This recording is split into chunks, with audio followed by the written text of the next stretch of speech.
Welcome to the Greenhouse Curacao restaurant. Here at the Greenhouse Curacao, our chefs expertly prepare your food with the highest quality and freshest ingredients. The Greenhouse restaurant is now serving breakfast, serving the best omelet, fresh juice, hot coffee, and more. Come and enjoy the new Caribbean sushi. Origami is offering you all-you-can-eat sushi for only $20, only on Monday and Thursday. Het belangrijkste nieuws uit Curaçao in het Nederland. Access Journaal, vers van de pers.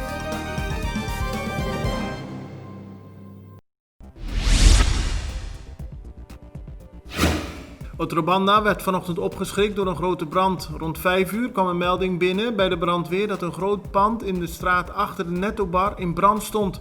Het gaat om een vervallen gebouw dat toch deels is bewoond.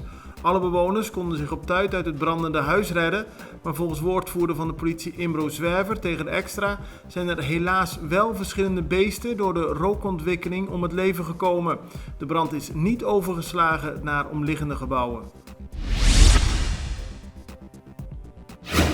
17 ongedocumenteerde Venezolanen zijn gisteren aan het begin van de avond ontsnapt uit de barakken bij de SDKK-gevangenis.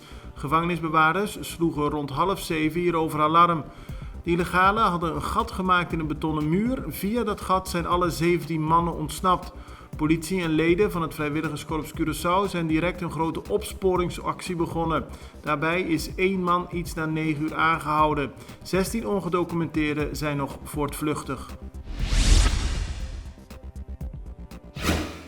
Bombini at El Grill and El Mexicano restaurant. Curaçao's hotspot for seafood, quality steak, and Mexican cuisine. Take a Saturday night bite out of all-you-can-eat ribs, mixed grill Sunday, Monday and Thursday all-you-can-eat Mexican tacos. Join us under the orange parasols with stunning view at Mambo Beach Boulevard for a true taste of heaven. Estadushi.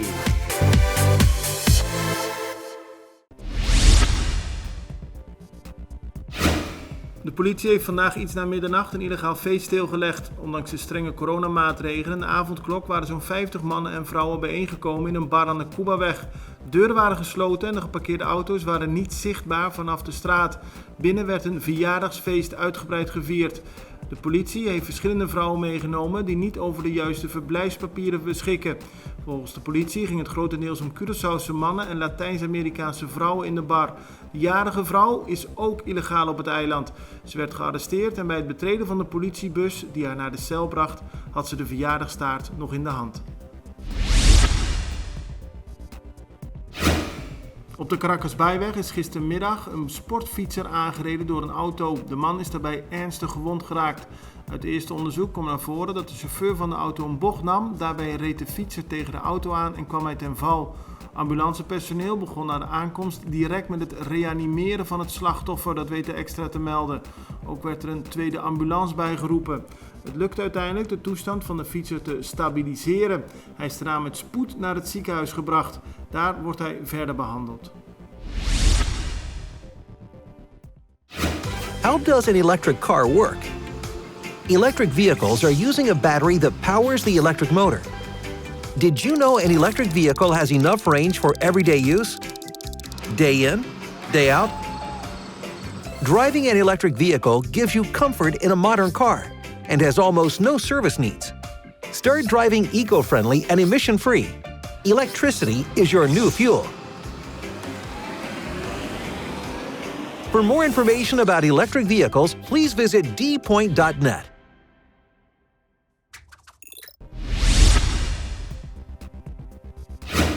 Na vele maanden van overleg is gisteren door het Centraal Georganiseerd Overleg in Ambtenarenzaken, het CGOA, een convenant getekend met de overheid. Het gaat over de vervroegde vrijwillige uittreding van ambtenaren. Er zouden meer dan 600 ambtenaren interesse hebben getoond in deze vervroegde uittreding. Nu het getekend is, moet er een conceptwet naar de Raad van Advies worden gestuurd. Daarna gaat de Staten het behandelen. De online gamingsector van Curaçao, oftewel iGaming, behoort tot de grootste in de wereld, maar het land Curaçao zelf verdient er nauwelijks iets aan. Dat stelt minister van Financiën Kenneth Gijsberta. Volgens hem moet die situatie wijzigen. Hij zegt al lange tijd bezig te zijn om dat te veranderen. Ook zijn er verschillende gesprekken gevoerd met individuele lokale ondernemingen die actief zijn op het gebied van iGaming.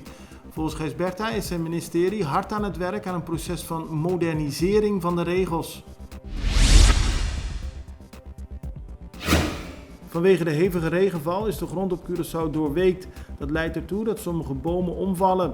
Dat gebeurde gisteren op een huis in Siripapaya en op een huis in Santa Elena. Bij het huis in Santa Elena doorboorden takken van de boom het dak van het huis en dat zorgde voor enorme schade. De brandweer is in beide gevallen lang bezig geweest om de takken op te ruimen. Het belangrijkste nieuws uit Curaçao in het Nederland. Extra Journaal, vers van de pers.